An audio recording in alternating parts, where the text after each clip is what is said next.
Supreme court ने बिहार के भोजपुर जिले में सामाजिक कार्यकर्ता भरत तिवारी के एनकाउंटर की सीबीआई जांच वाली याचिका पर सुनवाई से इनकार किया है। सुनवाई के दौरान सुप्रीम कोर्ट में जस्टिस एम सुंदरेश और जस्टिस शील नागू की बेंच ने याचिकाकर्ता से पूछा कि वो हाईकोर्ट क्यों नहीं गए। भारतीय सेना में 4 दशक से अधिक समय तक सेना की सेवा करने वाले जनरल उपेंद्र द्विवेदी भारतीय थल सेना प्रमुख के पद से आज सेवानिवृत्त हो गए। लेफ्टिनेंट जनरल धीरज सेठ ने नए सेना प्रमुख के रूप में जिम्मेदारी संभाल ली है। जनरल उपेंद्र द्विवेदी ने कार्यभार छोड़ने से पहले नई दिल्ली स्थित राष्ट्रीय युद्ध स्मारक पहुंचकर शहीदों को श्रद्धांजलि अर्पित की। बाद में विदाई समारोह में उन्होंने अपने 4 दशक लंबे सैन्य सफर को याद किया। राम मंदिर प्रकरण में एसआईटी ने अपनी प्रारंभिक जांच में किसी को भी क्लीन चिट नहीं दी है। लापरवाही, मंदिर प्रबंधन और निगरानी तंत्र फेल होने के सबूतों के आधार पर कई पदाधिकारियों को दोषी पाया है। इसमें चंपक राय, अनिल मिश्रा और गोपाल राव का नाम भी शामिल है। वहीं यदि कमीशन और जमीन की खरीद फरोख्त में गड़बड़ी के आरोपों की जांच फिलहाल जारी है। विस्तृत जांच पूरी होने के बाद सभी की भूमिका पूरी तरह स्पष्ट हो जाएगी। भारत में अमेरिका के राजदूत सर्जियो गोर ने वॉशिंगटन में आयोजित US India strategic partnership forum के शिखर सम्मेलन में घोषणा की है कि भारत और अमेरिका के बीच होने वाला बहुप्रतीक्षित व्यापार समझौता अब पूरा होने के करीब है। समझौते का सिर्फ 1 या 2% हिस्सा ही बचा है जिस पर बातचीत चल रही है। अमेरिका में मेडिकेड सरकारी स्वास्थ्य बीमा योजना के नए कार्य संबंधी नियमों को लेकर विवाद गहरा गया है। सोमवार को 25 राज्यों और वॉशिंगटन डीसी के डेमोक्रेट अटॉर्नी जनरल और राज्यपालों ने ट्रंप प्रशासन के खिलाफ अदालत में मुकदमा दायर किया। उनका आरोप है कि नए नियमों से लाखों पात्र लोगों के लिए स्वास्थ्य सेवाएं प्राप्त करना मुश्किल हो जाएगा।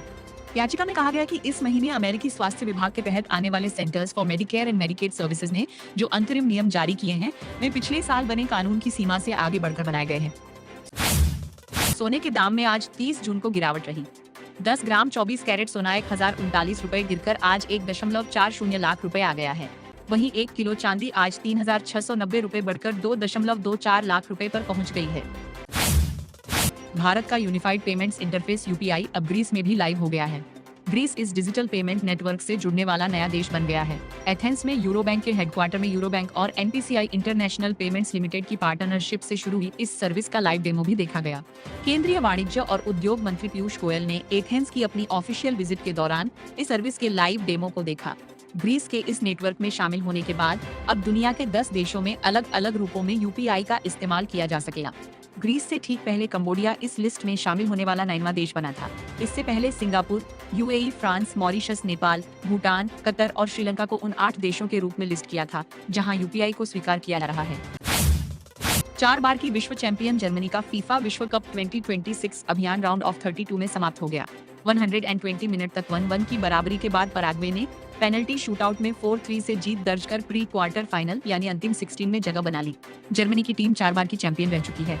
उसने 1954, 1974, 1990 और 2014 में खिताब जीता था।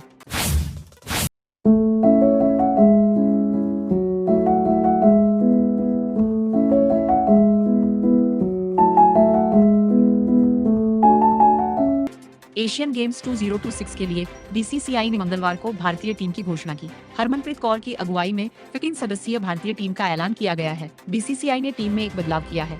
यस्तिका भाटिया की जगह बाएं हाथ की बल्लेबाज और विकेटकीपर जी कामलिनी को स्क्वाड में शामिल किया गया है। एशियाई गेम्स 2026 के भारतीय दल में हरमनप्रीत कौर कप्तान, स्मृति मंधाना उप कप्तान, Shafali Verma, Jemimah Rodrigues, Deepti Sharma, Richa Ghosh wicketkeeper G Kamalini wicketkeeper, Bharti Phulmali, Shree Charan, Renuka Thakur, क्रांति गौड़, अरुंधति रेड्डी, श्रेयंका पाटिल, राधा यादव, नंदिनी शर्मा शामिल हैं।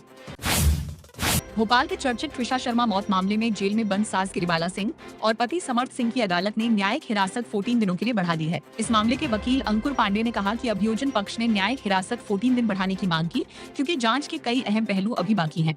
केंद्रीय फॉरेंसिक विज्ञान प्रयोगशाला की रिपोर्ट का इंतजार है। समर्थ सिंह के लैपटॉप का डेटा अभी तक प्राप्त नहीं किया जा सका है क्योंकि वो पासवर्ड से सुरक्षित है।